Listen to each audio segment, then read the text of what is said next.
Hello, everyone, and thanks for listening to the Quality Hub, chatting with ISO experts. I'm your host, Xavier Francis, and today I'm here with Scott Dawson again, President of Core Business Solutions. Glad you could be with us again, Scott. Thank you, sir, for having me back. Absolutely. So today we're going to sort of pick up where we left off last week with CMMC, but we're going to get a little bit more into the nitty-gritty and talk about some best strategies for complying with CMMC. And let's get started. So, Scott, what are some options for small businesses when it comes to securing their CUI? Well, all right. So we're going to think about this in a forked road. Okay. As we go down the road, you're going to be able to turn left, turn right, or go down the middle. All right. Okay. So three options. Three options. All right. If you go, I'll say down the middle, you're just going to go straight ahead. I'm going to call that securing your whole network. Okay. Because we have a network, we're going to keep going down the path we're on. We're going to keep giving our people access the way they have it, maybe with some slight changes. Mm-hmm. We're going to use the same equipment and accounts that we have today, and we're going to raise all their security level up to meet the 110 requirements of NIST so that our environment can pass CMMC. That sounds like a lot, but I guess maybe if you're a 2 or 3 man shop, maybe it isn't. Maybe it isn't. Yeah. Maybe it isn't. It's more than you're doing now. Yeah. More time and money than you're spending now. Okay. I don't want to underestimate this level of effort and the expense because there's a lot to it. I mean, we're going through it ourselves, so we know there's expense to it. Well, you all. said earlier, take those 110 and multiply it by all of these devices. Yeah. So really, it could theoretically be okay if you're super, super small, but likely. But when you get into seeing all the spaghetti, you have to kind of decide, is that the smart thing to do? Right. And but in some cases, it's the only thing to do because maybe most of your business is tied up with the defense industry. Yeah. And we need to just secure the whole thing. And I guess you also would probably look at it of what's real versus potential. Yeah. So if everybody uses CUI, everybody has access to it, the chances of it being moved out of a sequestered area are pretty high. Maybe that's where you want to go. Well, if they can access it, they're in scope. Even if they never do. If they can, if an assessor can go over to your computer and click on my folder and it opens, guess what? That's part of the scope. Exactly. All right. So in securing your entire network, most expensive, most difficult, but might be necessary for many companies that work primarily in the defense industry. Right. Okay. So if you're going to go down the road and turn left, we're going to refer to that as a segregated part of your network. Okay. Instead of the whole thing, it's part of. All right. And that's referred to as an internal enclave. Okay. Okay. So it's inside your system. It's internal. Yep. You're going to portion off a section of your network. You're going to block access to it, either physically or electronically. And you're going to implement things like firewalls or VLANs, or you're going to air gap the equipment, meaning there's no way to connect the two. Or you're going to have two separate, completely physically isolated networks, one for CUI, one for everything else. Right. And keep it within your company's control, within your company's IT systems. It's just we're going to secure a portion of it, which can be less expensive, certainly. And for companies that have expert IT resources who would know how to do all of this. Right. I wouldn't know, but I know people who would know. Right. Okay. But you would have to have someone who has the time and expertise to properly secure an enclave in your environment and do it so that there's no way, no how CUI could leak. They do call it leakage onto your regular network. Right. Because it just physically can't get there. Okay? Well, I guess also if you go, like you said, I know somebody does. Well, if you go and find somebody, they also have to be certified. Yeah. Now if you go outside, if you go outside, you're an employee. You go to a contract service contractor. Yep. Called MSPs. Then they are going to have to be certified too. So there's another complexity. To it. But it can take the whole and make it a part. Right. Okay. Now, if you went down the road and turned right, so we went down the middle, we went to the left. Now we're going to go to the right. Okay. you could go to a cloud-based enclave, an external enclave All right. that isn't related to your network, isn't connected to your network. It's on somebody else's network. And you would be looking for a CMMC enclave that was built from the ground up to meet the 110. And its only reason to exist is to meet the 110 requirements, to be that secure Dropbox, if you will. Right. And that way, when your employees log into the cloud account, they're in a secure environment. They would have typically a separate email inside that environment to be able to receive and send emails, encrypted email. Right. It would have secure backups. It would have built-in firewalls and RMM systems and The SIM encryption systems required, and encryptions. And I'm going down the list of 110 right now. It would have all those things built in so that all you would really have to do is sign up, log in, move your CUI in there, delete it from your other system, and start using the new system. It typically a few days to get all that done. Right.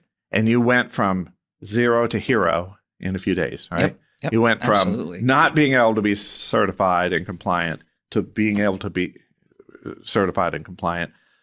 Keep in mind that most cloud enclaves actually meet 82 to 85 of the 110 because those are related to the environment. You also still have to train your employees, Right. secure the office, and there are a few other things that are still on your plate, but it came down to, less than 30. Right. And typically the cloud providers will provide you help Right. with your policies and training and other things you have to do Right. so that you can get to the 110 fairly quickly in a few short weeks, typically. Right. Because you're still going to have access to a computer or individuals' computers that then have to access that. Yeah. So that needs to be secure. Well, in some cases, Right. some cloud enclaves actually wall off the local computer, even though you're accessing it from that local computer. Right. There's a icon on your desktop where you click to log in, and it doesn't use your browser.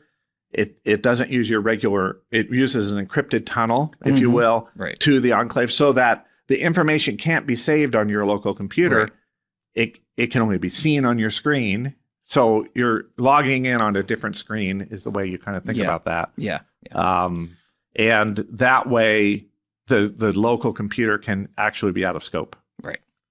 The person's still in scope because they're still accessing it, but the computer and its network and all the things connected to it could actually be out of scope. So probably with those other 30 or so. So what if you have something like it's on your work floor that would need to have access to specific, Like a CNC machine, yes, or a punch press, Yeah. or other kind of operational equipment in manufacturing. you still that need to have might- a way for it to get there. Yeah, you as need well. to be able to, if that equipment needs to be able to utilize CUI, a lot of times there are programs that typically are downloaded from your network, uploaded into that Right. equipment so it can punch the parts out or whatever Right, it does, right? You're going to have to think through, how would I get the data from the cloud Right. into the CNC machine so it could then run the parts? And your cloud provider has to, explain the process Right. you would use in order to keep your network still out of scope. Correct. Right. So it's Right. still about scope. But there's ways around that. There's I'm ways just saying around that's, it. That's well, not around it, but there's things that you'll utilize that will allow you to do that. Yeah, there It's are a- methods it's a that little they bit would above. follow. They're secure methods to use. The other kind of use case situation is if you have to print files, Mhm. because I think last week we mentioned some companies still have to print files for manufacturing purposes and things like that. Well, the printer that you're printing on can't be a networked printer. It has to be a designated printer that only can access that cloud account. Right. It can't be printed to from other parts of your company. Right. It's designated specifically for CY printing. So you'd have to have that set up, and you'd have to have it inaccessible to the general population, Right. only accessible to those employees who need to have access Right. to the printer and the paper that gets printed out of it. Right. So these are kind of edge cases to your scope that are still in scope, but there's special situations Right. that you need to make sure you're getting the assistance you need from a provider. Again, Right. if you're using a cloud enclave. Absolutely. So I believe, Scott, we actually provide one of these external enclaves called the Vault. Could you give us some benefits to that actual? We've already talked about an enclave, but there's different variations when it's external. Like you said, you might log in, you might not. There's different ways. For our core Vault, how do we utilize that? Yeah, good question. And I'm going to use this as a point to educate, not to promote. Mm-hmm. It may sound like a promotion. I apologize for that. Right. But I think as an example of a cloud enclave, we provide a product called Core Vault. Mm-hmm. Okay. A little bit like our core compliance platform. Yes. For documentation, but this is a secure documentation environment that you'd work with our team. They would set up your account. They would give you the download to create the link on your desktop to tunnel into the vault, which is encrypted. Which is encrypted. They'd provide you the training so you knew how to, access the vault properly. The vault can be set up to be able to share documents with other vault owners, if you will. Yeah. The others who have a vault account. So there's a sharing environment, kind of like shared folders type thing. And it has its, an Outlook and Word and Excel all built in. It's a little bit like just logging into a remote computer from email. your local computer. It has email, all of it encrypted, all of it secure, all of it audited. You're basically delegating these technical responsibilities to us. Okay. And that alleviates some of these steps we talked about earlier. Right. The step of, I have to learn all 110 requirements and all the technicalities. Well, no. You can have us be part of your team to take care of the technical side. And then when assessment day comes, we'd actually participate in your assessment representing the vault and explaining the technical controls in the vault to your assessors, satisfaction and the information that they need. You still need to know generally how it works, and you definitely need to know how you're protecting CUI within your facility. Right. But we're on the team. We're your IT department. By the way, we're pursuing CMMC certification ourselves. Our vault is in a FedRAMP authorized environment as it should be. So we've built it from the ground up to be compliant. Right. There are a few other cloud enclaves that are highly secure, have different options, different price points, different services. So, but the Core Vault is a very affordable way to tackle this problem if you can work with a smaller scope. Right. If you can work with a separate environment and just log into two places. I log into my local computer and my network to do my regular work. I need to access CUI. I click the link. It opens up. I log in like a website, kind of like a website. Yeah. And you're accessing a different computer in the cloud, and you're working it just like you do a regular computer. You can edit if you need to. You can print if it's set up to print, which we would walk you through how to do that. So Core Vault is a really great way for a small business to get this in place.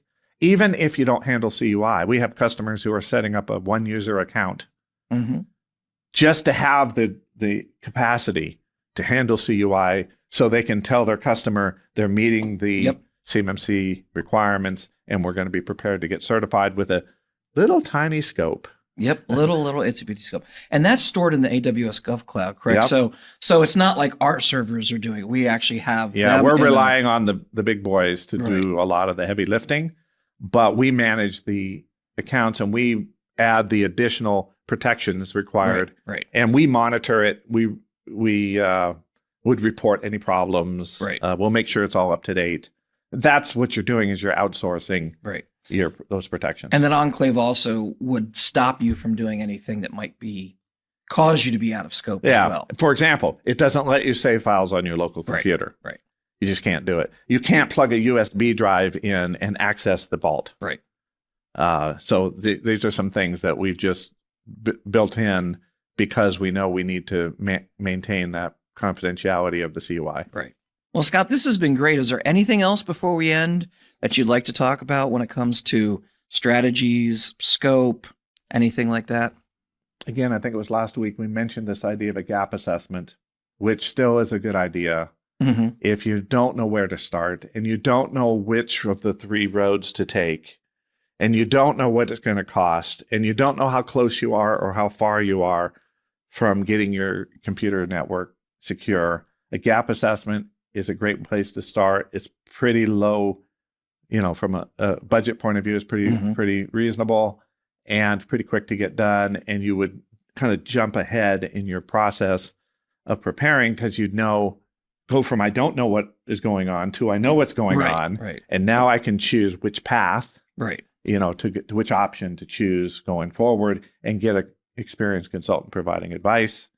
We provide gap assessments just like we provide Core Vault. Mm-hmm. And if you decide you need to do something like a local enclave or upgrading your network, we can provide some guidance. We're not an MSP, but we know some good ones, and we can provide some recommendations or even provide some information for your current MSP about what they're going to have to do. Right.